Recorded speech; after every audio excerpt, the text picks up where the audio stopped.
ആമേൻ, ആമേൻ.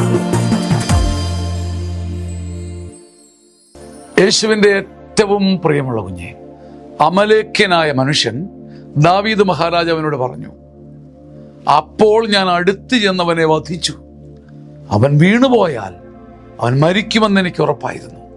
അവൻ ധരിച്ചിരിക്കുന്ന കിരീടവും തോൾവളയും ഞാൻ എടുത്തു.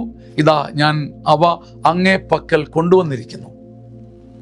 നിങ്ങൾക്ക് സാഹചര്യം മനസ്സിലായോ? ഈ വചനത്തിൻ്റെ സാഹചര്യം, സിറ്റുവേഷൻ മനസ്സിലായോ? സാവൂള് കുന്തമൂന്നി നിൽക്കുന്ന സമയത്ത് ശത്രുവിൻ്റെ പട്ടാളം ഇരച്ച് ആർത്തു വന്നു. അവരാൽ കൊല്ലപ്പെടുമെന്നായപ്പോൾ സാവൂൾ ഈ അമലേക്കിനെ വിളിച്ചിട്ട് പറഞ്ഞത്രേ, നീ വന്ന് എന്നെ വധിക്കുക. അപ്പൊ അമലേക്യൻ പറയുന്ന ഉത്തരമാണ് ദാവീദിനോട്, ഞാൻ ചെന്നവനെ വധിച്ചു.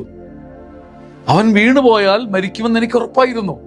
നമ്മൾ അനേകം പേര് ജീവിതത്തിൽ പറഞ്ഞൊരു വാക്കായത്. ഞാൻ കൊന്നില്ലെങ്കിലും, ഞാൻ കളിയാക്കിയില്ലെങ്കിലും, ഞാൻ പിടിച്ചില്ലായിരുന്നെങ്കിലും, ഞാൻ വെട്ടിയില്ലായിരുന്നെങ്കിലും അവൻ ചാകുമായിരുന്നു. പിന്നെ ഇപ്പൊ എന്റെ കുറ്റം എന്നാ? എനിക്കെന്നാ പ്രശ്നം? അല്ലെങ്കിലും അവൻ ചത്തേനെ. അവൻ അങ്ങേയറ്റം ചാകാൻ മരണപ്രായനായിരുന്നു. അവന്റെ ജീവൻ പോകാൻ കിടക്കുകയായിരുന്നു. പിന്നെ ഞാനിപ്പോ എന്നാ ചെയ്തു? നമ്മൾ അനേകം പേരുടെ ജീവനിട്ട് കളിച്ചിട്ടുണ്ട്. എന്നിട്ട് ഇങ്ങനെ കയ്യാങ്കളിക്ക് പിന്നിൽ നാം ഇങ്ങനെ അഭിനയിച്ചിട്ടുണ്ട്. ഞാൻ കൊന്നില്ലെങ്കിലും, ഞാൻ തട്ടിയിട്ടില്ലെങ്കിലും ആ പുള്ളി പോകുമായിരുന്നു. ഞാൻ മരുന്ന് മാറി കുത്തിവെച്ചില്ലെങ്കിലും പുള്ളി തട്ടിപ്പോയനെ. ചാകാൻ കിടക്കുന്ന മനുഷ്യനാ. സാവൂള് പറഞ്ഞു, എന്നെ കൊല്ലുക. ഞാൻ സത്യത്തിൽ ദയയാണ് കൊടുത്തത്. ഇങ്ങനെയാ അനേകരിന്ന് പറയുന്നത്. മരിക്കാറായി കിടക്കുന്ന അപ്പൂപ്പൻ, ചലിക്കാൻ പറ്റാത്ത വല്യമ്മച്ചി, അവരെയൊക്കെ ഒന്ന് കൊന്നു കൊടുത്തോണ്ട് ഇനിയിപ്പോ കുഴപ്പമില്ല, വലിയ നന്മയല്ല ചെയ്തത്. ദയാവധം തന്നെ ഒരു വിധത്തിൽ നാം ഇന്ന് നീതീകരിച്ചുകൊണ്ടിരിക്കും. പക്ഷെ ജീവനെ കൈവെക്കാൻ നമുക്ക് അവകാശമില്ല. ചിലരെയെങ്കിലും തട്ടിയും മുട്ടിയും വീഴാൻ പോയിരിക്കുന്ന ചിലരെയെങ്കിലും തട്ടിയിട്ടതിന്റെ പിന്നിൽ നമ്മളുണ്ട്. ദാവീദ് സത്യത്തിൽ ആ അമലേക്കിനെ വധിക്കുക ചെയ്തത്.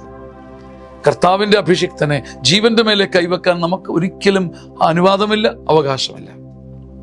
അമലേക്കിന്റെ വാദഗതി ഇതാണ്: ഞാൻ ചെന്നവനെ വധിച്ചു, ഞാൻ കൊന്നില്ലെങ്കിലും വീണുപോയാൽ അവൻ മരിക്കുമായിരുന്നു.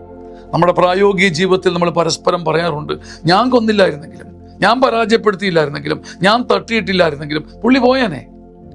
ഇങ്ങനെ നീതീകരിക്കുന്ന നമ്മുടെ സ്വഭാവങ്ങളുടെ മുമ്പിൽ ഇന്ന് ദാവീദ് വാളുമായി നിൽക്കുന്നു. ഒരുപക്ഷെ മരണക്കിടക്കയിലുള്ളൊരു മനുഷ്യനെ, ഒരു വിധത്തിലും ഗതി പിടിക്കാത്ത ഒരു സാധുവിനെ നമ്മൾ തട്ടിയിട്ടിട്ട് പരാജയപ്പെടുത്തിയിട്ട് ഇതുപോലെ കൈയൊഴിഞ്ഞിട്ടുണ്ടോ? കൈയൊഴിയുന്നവരുടെ എല്ലാം കയ്യിലേക്ക് വാള് പറന്നു വരുന്നുണ്ട്. കൈയൊഴിയാതിരിക്കുന്ന, ഏറ്റെടുക്കുന്ന ഒരു അഭിഷേകം കർത്താവ് നമുക്ക് നൽകട്ടെ. നമ്മൾ മൂലം അവഗണിക്കപ്പെട്ട, നമ്മൾ തട്ടിമുട്ടി കളഞ്ഞിട്ടുള്ള മനുഷ്യരുടെ ജീവന്റെ മുമ്പിൽ ഒരു നിമിഷം കരയാൻ കർത്താവ് നമ്മളെ ഒരുക്കട്ടെ. ആമേൻ, ആമേൻ, ആമേൻ.